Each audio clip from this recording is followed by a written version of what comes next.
예수님이 이렇게 이 땅에 오셔서 참 사람이 되신 성육신을 하신 이유는 다 인류가 죄를 지었기 때문이고 여러분들이 죄를 가지고 있었기 때문에 주님께서 죄 가운데 오게 되셨다라고 하는 그런 원리가 있는 것입니다. 그래서 성육신은 이것이죠. 한번 따라해 봅니다. 눈높이를 맞춰 주셨다. 낮은 곳으로 오셨다. 그렇습니다. 이것이 바로 성육신의 모습이고 복음의 시작인데요. 이 성육신의 사건을 제가 세 가지로 이렇게 나타내 표현했습니다. 여러분 보십시오. 성육신 하신 이유는요. 우리를 구원하시기 위해서이고요. 두 번째로는 하나님을 나타내 주시기 위하여 이 땅에 오신 것입니다. 주님의 형상이 보이지 않으니까요. 예수님이 이 땅에 오셔서 우리에게 보여주시고자 사랑을 나타내시고자 하셨다라고 하는 것이고 또 우리가 소망이 없어요. 세상에 살아가는 것이 소망이 없으니까 부활로 소망을 가질 수 있도록 주님께서 성육신 하셨다라고 하는 것입니다. 오늘 부활의 말씀을 통해서요. 여러분들 소망을 갖게 되기를 원합니다. 여러분들도 구원받았다는 것을 확신하시고요. 확신하신 사람은요. 남들을 또 구원할 수 있게 되어지는 역사가 여러분들의 인생 가운데 펼쳐지기를 간절히 축원합니다. 자, 시작하며 부활의 의미를 알아보기를 원합니다. 먼저 부활의 의미는 여러분들 일반적으로 죽었다가 살아나는 것을 이야기합니다. 그래서 게임할 때 뭐 믿는 자나 안 믿는 자나 야, 나 부활했어? 어렸을 때부터 부활했어? 이런 것들이 이제 나타나는 것이죠. 얼마나 부활하고 싶고 다시 살고 싶고 생명을 갖고 싶으면 사람들에게는 예전부터 부활이라고 하는 것을 너무나 좋아하는 것을 보게 됩니다. 그래서 이제 외국에서 이름을 지을 때 아나스타시아. 그래서 제가 부활 신앙을 가진 우리 성도님에게도 이런 말을 하죠. 당신은 아나스타시아입니다라고 했습니다. 그래서 얼마나 사람들이 부활을 좋아하는지 몰라요. 그래서 세상 사람들을 보면 내가 내일을 알 수 없기 때문에 어떻게 하는 것을 보게 됩니까? 계속해서 영원한 것을 내가 믿고 바라고 구하고 찾는 것을 보게 되는 것이죠. 근데 우리가 살아가다 보면요, 우리가 어떠한 것을 보게 되느냐? 자, 먼저 성경적인 의미를 한번 볼까요? 부활의 성경적인 의미 세 가지 있습니다. 자, 따라합니다. 일으키다, 일어나다, 세우다. 그렇습니다. 부활의 의미는 죽었다가 살아나는 것도 맞지만은 그 원어적인 의미를 보면 일으키고 일어나고 세워지는 그런 것입니다. 여러분들 인생 살다 보면 한번 보십시오. 여러분들 누가 일으켜줘요? 여러분들 넘어졌을 때 이게 스스로 할 수 있다고 생각하죠 처음에. 그렇습니다. 원래 그게 이제 유혹이에요. 이래 혼자 할 수 있다. 나 혼자 일어날 수 있어. 나 혼자 잘 살 수 있어. 그런데 사람이 살아가다 사면서 깨닫게 되는 것이 무엇이냐? 누가 이렇게 줘야 되는데, 누가 나를 일어나게 해야 되는데, 깨어지게 해야 되는데, 그리고 내가 내 스스로를 세울 수 없는데 누군가 나 좀 세워줬으면 좋겠어라고 하는 생각을 하게 되는 것입니다. 그래서 세상 사람들 모습을 보십시오. 다 나를 일으키고 살리고 세울 만한, 깨울 만한 그러한 것들을 찾고 구하는 것입니다. 다 생각할 거예요. 이게 좀 필요한데, 돈, 건강, 믿을 만한 사람, 능력자. 저는 친구들을 굉장히 좋아했습니다. 능력자 좋아했어요. 학교 가면 막 이렇게 공부 잘하고 싸움도 잘하고 잘생기고 이쁘고 이러한 자들 곁에 있으면 나도 뭔가 잘 될 것만 같은 그런 시절 다 겪었을 거예요. 그리고 내가 능력자 옆에서 같이 일을 하면 잘 될 것이다. 그런데 결과적으로 쭉 가다 보면 어떻습니까? 그거 다 영원하지 못하다. 우리 부모님 믿었다가 우리 부모님 영원하지 못하다. 그렇다면 과연 이 땅의 재물과 믿을 만한 모든 것들을 내가 바라보고 구했건만 무엇이 영원히 나를 일으키고 세울 수 있는 것이지? 라고 하는 질문과 의문이 여러분들의 인생 가운데 분명하게 있을 것입니다. 그래서 우리가 무엇이 우리를 해결해 줄 수 있을까? 생각해 보십시오. 결과적으로 여러분들의 질병과 죽음과 모든 문제 뭐가 해결해 줄 수 있어요? 지금 잘 생각해 보면 여러분 약이나 재물이나 친구 관계나 여러분들 잘 되는 사람 옆에 지금 뭐 잘 나간다 그거 다 순간적이잖아요. 일시적이고 지금 시간 좀 때우려고 아직 죽지 않을 것 같으니까요. 잠시 거하는 정류장이 있죠. 이 생각 가운데서 오늘 본문은 이렇게 시작하고 있는 것입니다. 자, 오늘 1절의 말씀 읽어보겠습니다. 시작. 안식 후 첫날 새벽에 이 여자들이 그 준비한 향품을 가지고 무덤에 가서 아멘. 예수님이 십자가에서 죽으신 후 그 죽음을 바라봤던 여인들이 지금 오늘 무덤에 갔는데요. 준비한 향품을 가지고 죽은 자에게 사용할 향품을 가지고 무덤으로 향했다라고 하는 것입니다. 그런데 말씀의 본문을 계속해서 보면 그 무덤의 문이 지금 어떻게 되어 있습니까? 무덤의 문이 열려 있어요. 여러분들 이 사진에 보시는 바와 같이 이거 혼자 열 수 없습니다. 팔레스타인의 이 무덤의 문은 1.5톤, 1.8톤 이 정도 되는 거예요. 예수님 따르는 연약한 자들이 이거 못 옮깁니다. 못 옮깁니다. 그리고 로마의 군병들이 지키고 있었습니다. 그런데 여인들이 향품을 가지고 나아갔을 때는 이 무덤의 문이 굴러져 있었고요. 열려져 있었고 로마의 군병도 없었어요. 두려워서 도망쳐 버린 것이죠. 그러면서 들여다보니 누가 있어요? 천사 둘이 있는 것입니다. 천사 둘이. 예수님의 시신은 없어요. 자, 여인들은 놀랬습니다. 예수님 시신이 어디 있지? 근데 천사들은 이들을 보고 놀랬을까요?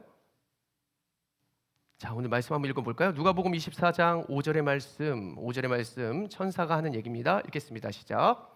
두 사람이 이르되 어찌하여 살아있는 자를 죽은 자 가운데서 찾느냐. 아멘. 천사가 그녀들을 보아하니 그녀들의 손에 무엇이 지금 들려 있어요? 향품이 들려 있습니다. 향품이. 그러니까 천사가 말하는 거예요. 왜 죽은 자들에게 사용할 물건을 살아있는 하나님 앞에서 찾느냐 이것입니다. 주님 부활을 믿었다고 하면서 주님 지금까지 따랐다고 하면서 너네들 지금 손에 들고 온 게 뭐야? 웬열? 여러분들 살아가면서 이거 필요할 거야. 내가 이렇게 섬기면 하나님이 기뻐할 거야. 내가 주님께로 나아갈 때 이것을 준비할 거야. 지금 이들이 갖고 온 향품은 다 세상에서 오는 만족과 기쁨과 자기의 어떤 외식? 이런 것에서 시작했다라고 하는 것이 지금의 향품입니다.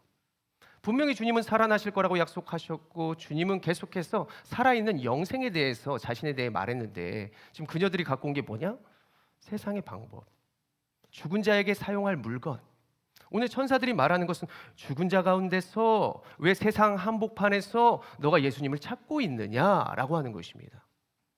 자, 세상 사람들에게 왜 소망이 없고 우리가 왜 예수님을 경험할 수 없을까? 지난날에는 부모님을 만났는데 지난날에는 부모님의 마음을 알았는데 왜 내가 점점 더 부모의 사랑과 마음을 잊고 살아갈까? 분주하니까요. 바쁘니까요. 할 일이 많아서니까요. 맞습니다. 그런데 그것이 어디에 있어요? 세상에서 있는 거예요. 우리가 교회에서 여러분들 수고 많이 한다 그러죠? 근데 제가 생각하기에는 저 젊은 날에도 제가 교회를 섬겼을 때도 저 교회에서보다 세상에서 더 분주했어요. 더 바빴습니다. 부모님 사랑한다고, 주님을 사랑한다고, 부모님을 믿는다고, 내가 세상에서 잘 되겠다고 했는데 어디에서 무엇을 가지고 있었느냐? 세상에서 향품을 가지고. 이 향품이면은 잘 사는 것이고 내가 잘 믿는 것이고 내가 이 향품으로 이렇게 행하면 내가 주님께서 기뻐하실 것을 할 것이다라는 생각을 많이 했습니다. 잠시만요, 잠깐만요 했는데 거기에서 거하다 보니까요, 내가 주님께로 나아가는 방법과 주님의 사랑과 주님의 마음을 이게 헷갈려하는 거예요. 그러다 보니까 교회에 왔을 때 뭘 가지고 오느냐? 세상의 것을 가지고 오는 것입니다. 부모님의 마음을 모르고 부모님이 무엇을 기뻐하는지도 모르는 자녀처럼 살아가더라는 것입니다. 나에게 어울리지 않는 것들을 했을 때 가장 분주하죠. 제가 세상에서 바쁘고 하나님을 잊고 그리고 내 멋대로 살아가고 이러한 모든 것들을 보니까 인생은 한없이 돌아가는 거예요. 내 입은 너무나 맛있어요. 그 순간에 짜릿해요. 만족해요. 그런데 분주해요. 답답해요. 왜 그럴까? 우리가 여기에서 살아있는 예수님을 만나고 정말 주님을 경험할 수 있을까요?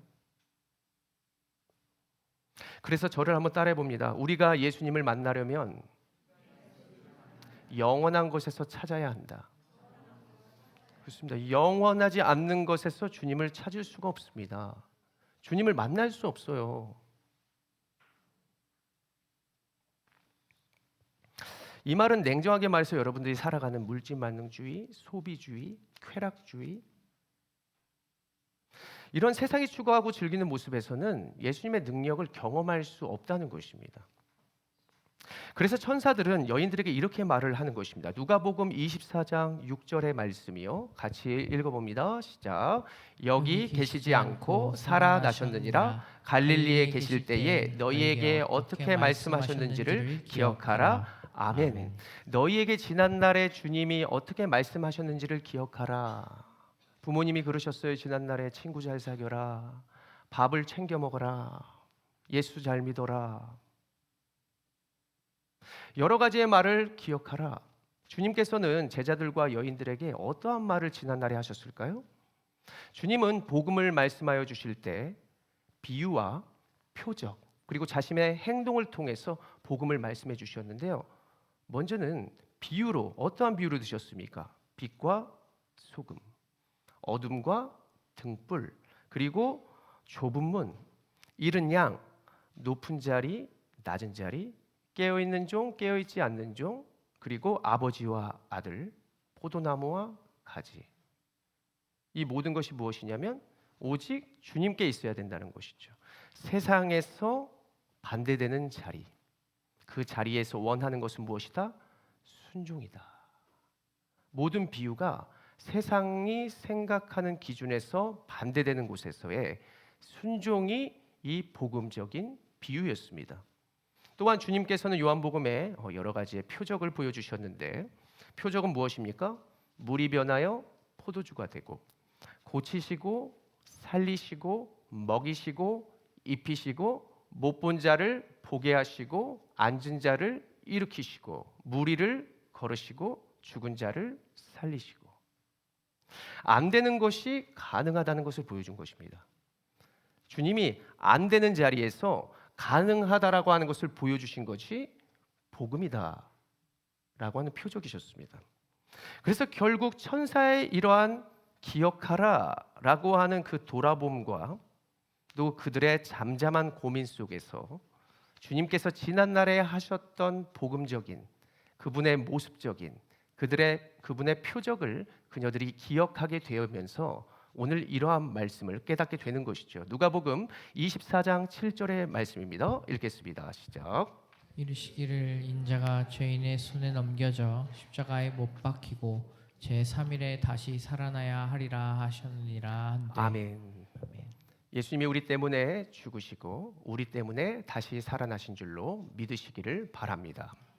오늘날 성도들은 왜 예수를 믿는다고 하면서도 주님의 뜻을 기억하지 못하고 그렇게 주님을 만나지 못하고 경험하지 못하며 살아갈까? 오늘 여인들이 향품을 준비했다고 했잖아요. 이것은 사실 주님을 위해서 준비한 것이 아니라 자신의 마음에서 오는 내가 이렇게 하면 주님께서 잘 될 것이라는 그들의 마음은 있었겠지만 사실 그들의 마음이 주님의 뜻에 합한 것은 아니었다라고 하는 것입니다. 예수님이 지난날 사람들에게 복음을 가르치면서 한 번도 너희들이 향품을 준비해라. 물론 주님의 앞날을 준비하라고는 했죠. 그리고 지금까지 여러 가지 우리가 먹는 것, 마시는 것, 입는 것, 여러 가지의 재물 얻는 것, 여러 가지 이런 여러 가지들을 먼저 구하지 말라 그랬습니다. 무엇을 구하라 그랬습니까? 너희는 먼저 그의 나라와 의를 구하라. 그러면 너희에게 모든 것을 더하여 주실 것이고 너희 염려하지 마. 내가 참새도 먹이고 다 입히는데 내가 너희들 먹이고 입히고 하지 않겠어? 그 하나님은 다 하신다는 거예요. 마태복음 6장 31절의 말씀을 읽겠습니다. 시작. 그러므로 염려하여 이르기를 무엇을 먹을까? 무엇을 마실까? 무엇을 입을까? 하지 말라. 아멘. 이거 이방인들이나 구하는 것이래요. 하나님 믿는 사람들이 구하는 것 아니래요. 우리가 무엇을 구해요? 하나님 다 아시는데. 표정만 봐도 밥이 필요한지 내가 부족한지 다 아는데 우리의 삶을 돌아보기를 원합니다. 우리는 주님을 믿는다고 하면서 주님을 만나고 싶다고 하면서 내가 하나님의 능력으로 살고 싶다고 하면서 무엇을 준비하고 구하며 살아가고 계십니까? 예수님은 제자들을 부르시고 원하시는 것은 이것이었습니다. 마태복음 4장 19절에 주님께서 부르시면서 책임지시겠다고 제자들에게 원하는 것이 이것이었습니다. 읽겠습니다. 시작. 말씀하시되 나를 따라오라 내가 너희를 사람을 낚는 어부가 되게 하리라. 하시니. 아멘. 오늘 하나님께서는 저와 여러분들이 어디까지 나아가기를 원하시겠습니까? 이 땅에서 죽는 것까지만 생각하라? 아니요. 이 땅에서 죽고 사는 것까지 생각하라는 것입니다. 이 땅의 모든 것은 제한이고 지금 순간만의 즐거움이고 거기까지만입니다. 지경이 여기까지만입니다. 그런데 하나님께서는 여기까지만 해서 너희가 다시 살아날 것을 믿고 그 살아날 것을 향하여 살아가기를 원하는 것입니다. 제한되니까 죽겠다. 너 안 된다. 너 못한다. 너 이래서 되겠냐? 그게 죽을 것까지만 생각하는 사람들이 하는 말들이거든요. 그런데 소망이 있는 사람은 할 수 있다. 그 자리에서 일으켜 세워주신다. 너희가 살아날 것이다. 여기까지 고백되어지면서 고백대로 되어지는 것이 사람의 인생이 된다는 사실을 믿으시기를 바랍니다. 예수님이 십자가에서 죽으시고 오늘 부활하셨다는 것을 믿는 사람은요, 나는 이미 살게 되었으니까 남을 살게 하는 인생으로 살아갈 수 있어야 합니다. 나는 이미 마셨으니까 남을 마시게 하는 인생으로 살아가는 것이죠. 성숙한 사람들은 뭘 합니까? 남들에게 베푸는 것에 먼저됨을 둡니다. 내 입에 먼저 음식을 넣지 않고요, 내가 사랑하는 사람과 하나님이 허락하신 자들을 먼저 섬기죠. 그런데 세상은 마음 가운데 무엇을 원하느냐? 나 진급하고 싶어요. 나 잘 보이고 싶어요. 나 잘 되고 싶어서 지금 섬기는 거예요 라고 행동하는 것이죠. 그러나 우리가 정말로 사랑하고 진정으로 높아지기를 원한다면 마음으로 주님께서 허락하신 그 영혼이고 그리고 그 영혼이 잘 되기를 바라는 마음으로 우리가 섬기고 헌신을 하고자 한다면 그 사람들의 인생은 말하지 않아도 뻔하게 승리할 것이겠죠. 사진을 한번 보시길 바랍니다. 이미 살아있는 자들은, 그 부활을 믿는 사람들은요, 사람을 구하고 사람을 살리고 사람을 먹이고 입히기 위해서 살아가는 것을 보게 되는 것입니다. 이것이 정말 부활을 믿고 소망하는 사람들의 모습이 아닐까요? 왜 아직까지도 나는 먹어야 살고 나 얼마나 더 해야 우리에게 만족이 있겠습니까? 나까지만이 아니라 우리 자녀까지 생각하죠. 우리 자녀까지만 생각하는 게 아니라 우리 부모와 형제까지 생각하죠. 지경이 더 넓어지면 어떻게 됩니까? 정말 남을 위해서 살아가게 되는 것이죠. 우리는 지경이 넓어요. 우리는 부활에 소망이 있고 부활을 우리가 경험하고 부활할 것입니다. 그렇다면 정말 남들도 이것을 경험하고 나타내고 드러낼 수 있도록 우리가 무엇을 준비하고 행동해야 할까? 그래서 주님 안에 있는 부활을 주변에 좀 전해보자라고 하는 것입니다. 그래서 우리가 먼저 생각할 것이 무엇이냐? 여러분, 가서 먼저 김치를 담그고 어떠한 것을 크게 한다라고 하는 것이 중요한 게 아니라 먼저 기억할 것은 이것입니다. 따라해 봅니다. 주님의 성육신을 기억하라. 네, 주님께서 능력자였어요. 근데 어디에서 나셨어요? 구유에서 나셨어요. 가장 낮은 자리로 오셨어요. 자, 그렇다면 여러분들의 인생에서 어느 자리를 원하고 어디를 바라봤어요? 성육신 아니죠. 높아지고 싶고 잘 되고 싶죠. 그런데 주님께서는 자신이 이미 잘된 상태이기 때문에 잘된 상태가 어디로 가느냐? 낮은 자리로 가셨다는 것입니다. 낮은 자리로. 그럼 어떻게 돼요? 자연스럽게 구분돼요. 낮아지려고 해도 구분됩니다. 사람들이 나를 볼 수밖에 없어요. 주목할 수밖에 없는 것입니다. 나와 어울리지 않는다고 할지라도 우리가 영원히 살 것을 믿고 먼저 나아가는 것이 필요하다라고 하는 것입니다. 나와 어울리지 않아요. 근데 잘 생각해 보십시오. 세상에 있는 여러분들이 더 안 어울릴 때가 많아요. 제가 잘 어울리고 따라한다고 생각했는데 요즘은 뭐 핸드폰으로 사진 찍어서 잘 못 보죠. 지난날 사진 잘 안 봐요. 원래 많이 찍어도. 지난날에는 사진 한번 찍기가 어려웠고 현상을 한 그런 사진들 집에서 보면요. 난 잘한다고 했는데 얼마나 유치하고 부끄러운지요. 복음을 위해 잘 살아고 잘 되지는 성도들의 이야기를 보면 다 자기를 위해서 잘 먹고 잘 사는 인생이 아니라 남을 위해서 베풀고 준비하고 살아가는 인생이 많더라고요.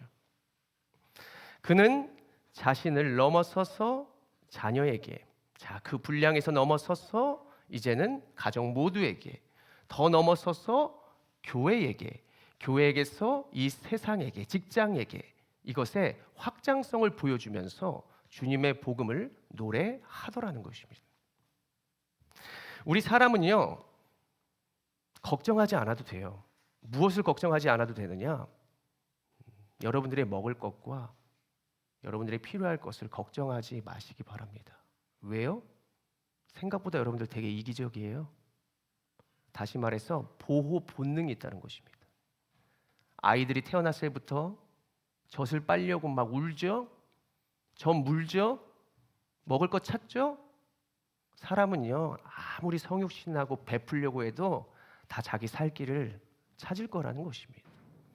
그래서 제가 말씀드리고 싶은 것은 어차피 우리는 이기적이니까 우리가 좀 어디로 향해야 할까? 어디로 낮아져야 될까? 그 자리에서 무엇을 나타내 보여줘야 될까? 이러한 것들 좀 과감하게 결단하고 생각해 보자는 것입니다. 제가 복음을 위해 열심히 살아가는 분에게 물었습니다. 바쁘신데 어떻게 살아가십니까? 어떻게 그렇게 복음을 전하십니까? 어떻게 복음을 전하는데도 그렇게 여러 가지 재물과 건강과 능력이 있으십니까? 그러니까 저한테 말해요. 목사님, 마음만 있으면 다 해요. 마음만 있으면. 무엇에 마음을 두는가? 무엇이 나를 분주하게 하는가? 마음이 분주함 가운데 있기 때문에 분주한 거죠. 우리 그렇게 바쁘고 사랑한다고 하면서 부모님께 얼마나 전화드려요? 사랑하는 동생들에게 얼마나 전화해요? 그러지도 못하는데 어떻게 우리가 주변에 할 수 있는 것들, 또 세상 앞에서 섬기는 모든 것들이 진심일 수 있겠어요? 그래서 우리의 삶을 잘 돌아보자는 것입니다.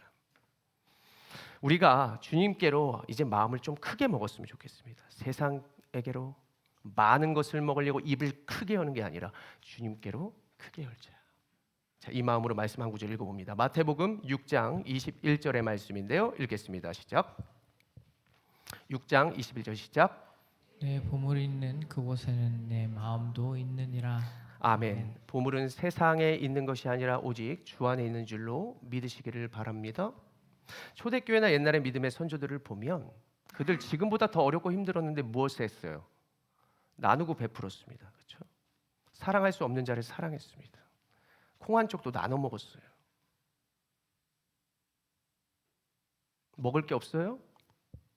제가 보니까 쌀 한 톨, 두 톨 바닥에 막 있고 막 싱크대에 있고 얼마나 낭비가 되어가는 세상인지 모릅니다. 지난날에 어떻게 그것이 가능했을까? 왜 지난날에는 CCTV도 없었고 더 먹을 것이 없었는데 지금보다 자녀에 대한 믿음이 있었을까요? 지금 자녀들 학원으로 픽업 다니죠. 핸드폰으로 점검하죠. CCTV로 확인합니다. 근데 어때요? 걱정 근심이 더 많아요. 그렇죠? 옛날에 부모님들 그냥 밭에 갔어요. 그냥 일하는 모습으로 나아갔다는 것입니다. 무엇이 문제일까? 환경이 문제일까? 우리의 마음이 문제일까? 그때 그들이 사랑하고 베풀 수 없는 가운데 그렇게 노력하고 모이기에 힘쓰고 나갔더니 하나님께서 무엇을 주시느냐? 성령을 주시더라. 그래서 그들의 힘으로 계속해서 지속하고 초대교회가 부흥을 이루었다는 것은 그들의 힘과 노력이 아니라 결국에는 그 나누고 베푸는 그 모습 가운데 주님께서 힘을 더하여 주셔서 그 초대교회의 부흥을 이루셨다라고 하는 것입니다. 그렇게 그들이 희생하면서 나아갔던 초대교회의 자녀들은 무엇을 배웠을까요? 나만 잘 먹고 잘 사는 인생이 아니다. 나만 영원한 생명에 거하는 사람이 아니다가 아니라 부모의 사랑과 그럼에도 불구하고 부모의 희생과 남을 위한 수고와 헌신의 마음을 자동적으로 배울 수밖에 없었죠.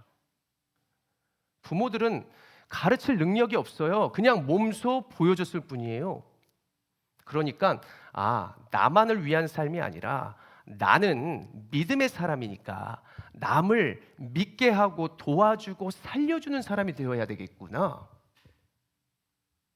정말 그런 사람들이 저는 공무원이 됐으면 좋겠어요. 경찰관, 의사, 그리고 여러분들 저 살게 하는 사람. 우리의 입술의 고백부터 점검해야 되겠죠. 제한된 것, 죽어지는 것, 썩어지는 것에서에 대한 그러한 단어에서 현재 진행형적인 소망적인 단어들이 나타나야 하겠고, 우리의 행함에서는요, 우리의 인생에서의 딱 결론 맺는 그 지경이 아니라 우리가 우리의 자녀로부터 더 큰 지경에 이르기까지 살게 할 수 있는, 정말 이 세상을 변화시킬 수 있는 빛과 소금, 정말 그러한 능력과 표적을 보여줄 수 있는 저는 여러분들과 여러분들의 가정 모두가 되기를 축복합니다. 자, 여러 가지의 모습 가운데 여러분에게 책 한 권을 소개하고자 합니다. 빌 하이벨스 목사님이 쓴 너무 바빠서 기도합니다.